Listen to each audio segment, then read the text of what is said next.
मैं भूलने वाला प्राणी नहीं हूं, मैं याद रखता हूं।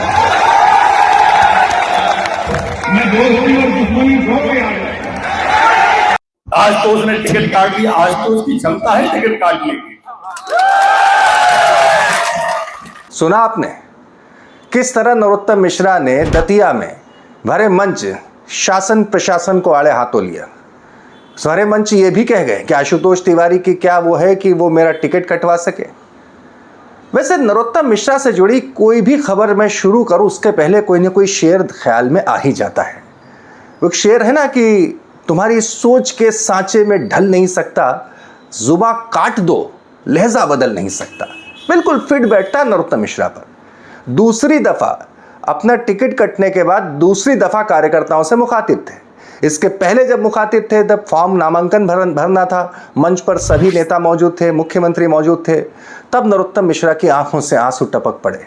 उन आंसुओं ने भी बीजेपी की फजीहत ही की थी। और उसके बाद अगली दफा यानी कि आज जब यानी कि बृहस्पतिवार जब वो मुखातिब हुए दतिया में प्रत्याशी आशुतोष तिवारी की मौजूदगी में बीजेपी कार्यकर्ताओं से, तो सीधे तौर पर शासन प्रशासन को आड़े हाथों लिया उस कार्रवाई के बदले जो उनके समर्थकों पर की गई और की जा रही है। और बातों बातों में ये भी बता दिया और जता दिया आशुतोष तिवारी ने नहीं, टिकट तो ऊपर वालों ने कटवाया है।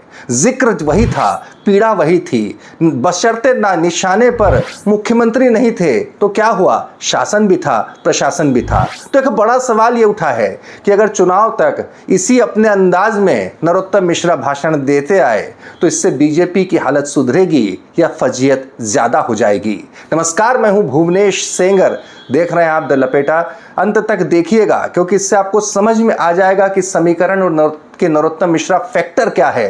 क्योंकि मैं शुरू पहले दिन से कह रहा हूं कि अब इस पूरे चुनाव में केवल एक ही फैक्टर है और वो है नरोत्तम मिश्रा फैक्टर। वो फैक्टर यानी उनसे जुड़े कार्यकर्ताओं की भावनाएं, वो किन शब्दों से जागृत होती है, किन शब्दों से भड़कती है, किन शब्दों के साथ उसमें करंट पैदा होता है। और वो 440 वाट का करंट अगर पैदा होता है तो वो किसके बूते बैठता है या किसके बूंदे बैठता है, सीधे तौर पे कहें, या किसके साथ किसके लिए नुकसानदेह साबित होगा। अंत तक बने रहेंगे, समझ में आ जाएगा। दूसरी दफा पहुंचे थे दतिया पूर्व गृह मंत्री डॉक्टर नरोत्तम मिश्रा अपना टिकट कटने के बाद। इसके पहले जहां पहुंचे थे वो जिक्र मैंने कर दिया, वो खबर भी डिस्क्रिप्शन में देख सकते हैं तब क्या हुआ था और उसके क्या सियासी मायने थे। लेकिन जब दूसरी दफा पहुंचे तो अब की बार मंच से उन्होंने जो कहा वो भी चर्चा का विषय हो गया।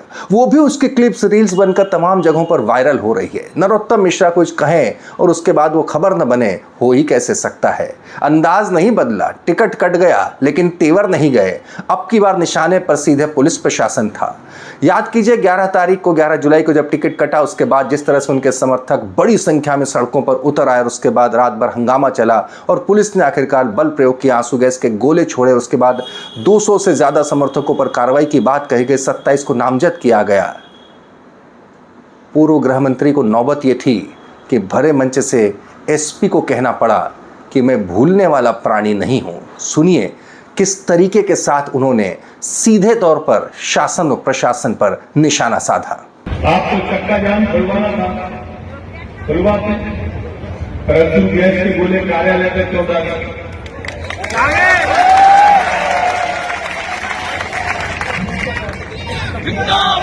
क्या कार्यालय की बिल्डिंग रखी थी सर? नहीं। एसपी साहब, मैं भूलने वाला प्राणी नहीं हूं, मैं याद रखता हूं।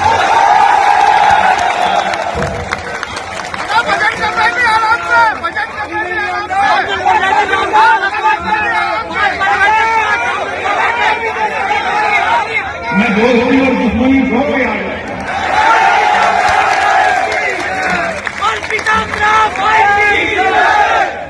मैं प्रेम और क्रोध, ये माइक की आवाज आप तक पहुंचेगी मुझे मालूम है, इसीलिए कह रहा हूं। निर्दोष कार्यकर्ताओं पर केस लगाना,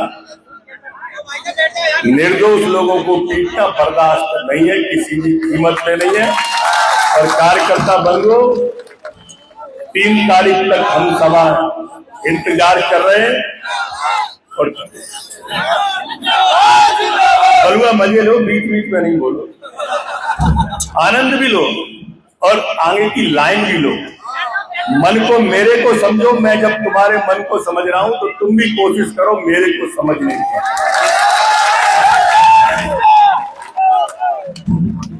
आपकी पीड़ा को देख के ही ना, आपकी पीड़ा को देख के मुझे रास्ते में जब ये कुछ लोग मिल गए थे कार्यकर्ता अपने कि यहां चोट है वहां चोट है।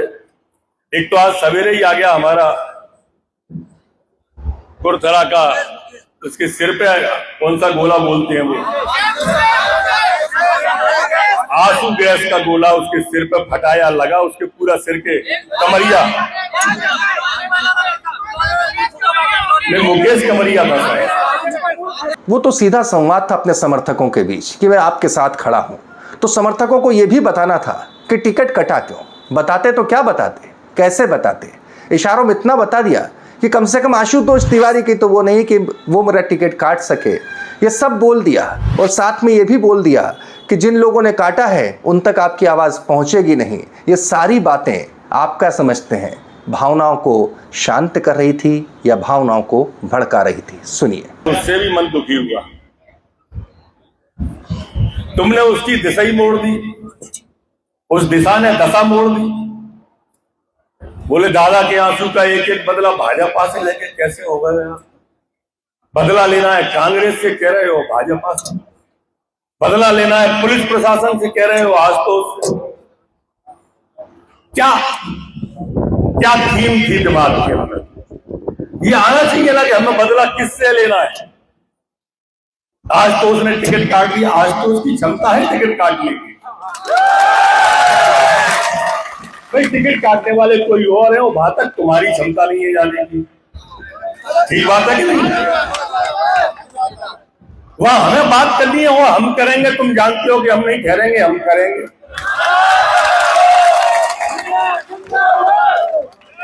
तो इसलिए गुस्सा कहीं गलत जगह पर मत निकालो अपनी क्रोध को, ब्रह्मास्त्र कहीं और मत दागो मेरे मित्रों। अगर ब्रह्मास्त्र गलत जगह पर दाग दिया तो जो मैन युद्ध है ना वहां से चूक जाओगे। आप मेरे दिल के बहुत नजदीक हो ना, पूरा शहर दिल के नजदीक है भाई, ये सबने साबित कर दिया तुमने। इससे बड़ी और क्या किसी व्यक्ति को उपलब्धि चाहिए? काहे का एमएलए लगता है? एमएलए तो 230 है ना, है क्या नहीं है दतिया मध्य प्रदेश की, और चर्चा में तुम हो। तो ये प्रेम है, ये रिश्ता है मेरा आपसे दिल का, दतिया से मेरे दिल का रिश्ता है कि नहीं है? ये रिश्ता साबित हुआ। कहां लग रही है विधायक की इसके सामने? लग रही है? अब तुम स्पेस दे दोगे, अगर तुम स्पेस दे दोगे, स्पेस दोगे तो दूसरा आएगा। ये राजनीति मेरे कार्यकर्ता बंधुओं खो-खो का खेल है। न अंदाज बदलेगा न तेवर बदलेगा, न वो पीड़ा जाएगी न वो कसक जाएगी, न वो हार न वो टिकट कटने का दर्द या उसकी टीस भी नहीं जाएगी। लेकिन वो उसे लफ्ज़ों में पिराने के माहिर खिलाड़ी हैं डॉक्टर नरोत्तम मिश्रा। और वो अगर यूं ही भरे मंच से गाहे बगाहे बयां होती रहेगी तो आप ही अंदाज़ा लगाइए, बल्कि कमेंट करके हमें ज़रूर बताइए कि आखिर ये जो भावना अगर कार्यकर्ताओं की है उनसे जुड़ी हुई है तो ये किसके लिए नुकसानदेह साबित होगी, किसके लिए फजीहत का सबब बनेगी।